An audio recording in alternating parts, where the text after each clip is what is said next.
I'm Charla Robinson, President of the Thunder Bay Chamber of Commerce. We've got four sort of key areas. First is around competitiveness. We've heard lots of talk in recent days about the interprovincial trade barriers, and that's something certainly that is maybe keeping some of our competitiveness down. And so those are some of the things that we want the governments to be committing to as part of this election. How do we break down the red tape, make the economy more competitive?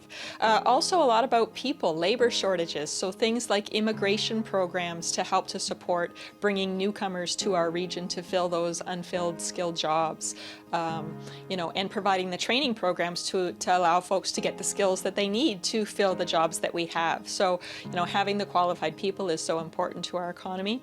And then just the health of the community. So many social challenges facing our community, and so that's also a priority in this election.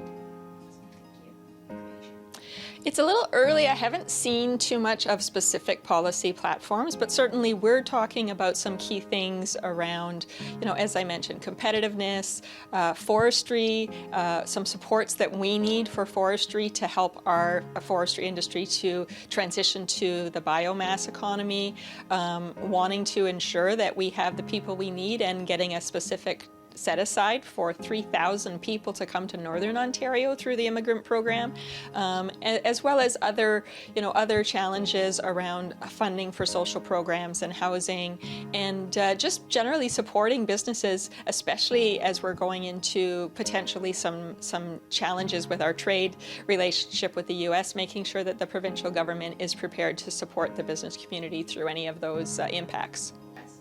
Certainly the labor shortage is different here. We know that Northern Ontario, Thunder Bay, for example, our unemployment rate is much lower than in the Toronto area, like 2 points lower.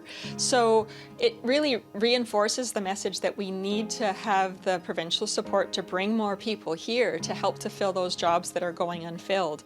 And so I think it helps us to strengthen our message to say that we really want the provincial immigration programs to focus on Northern Ontario, because we can see that we're not seeing that higher unemployment as they're seeing in other places. We've got very low unemployment rates right now. What a tariff is. Basically, a tariff is a tax that is charged on an importer when they're bringing products over the border from another country. So the tariff that has been proposed by the U.S. government would be a 25% tariff on all products that are Canadian that are being imported into the United States. So it's basically a 25% tax that would be right off the top. As those products from Canada go into the U.S., it would be an added 25% that would be charged for someone to bring in that Canadian product. Certainly, that's an added cost, which could also say, well, maybe I don't really need this product. Maybe I'm not going to bring in this product. So we're concerned about the impact from increasing costs to the importers and potentially reducing the demand and the orders for those products that are Canadian that are going across the border. Yeah, we're very concerned specifically because the Thunder Bay area is very much has a robust forestry sector that is kind of a foundation of our economy.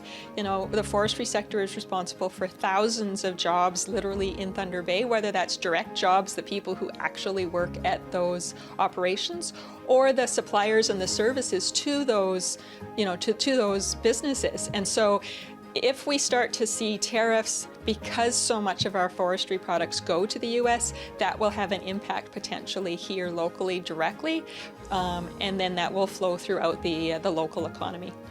So yeah, we would like to invite the whole community to come out to a community candidates forum that we're hosting on February the 20th.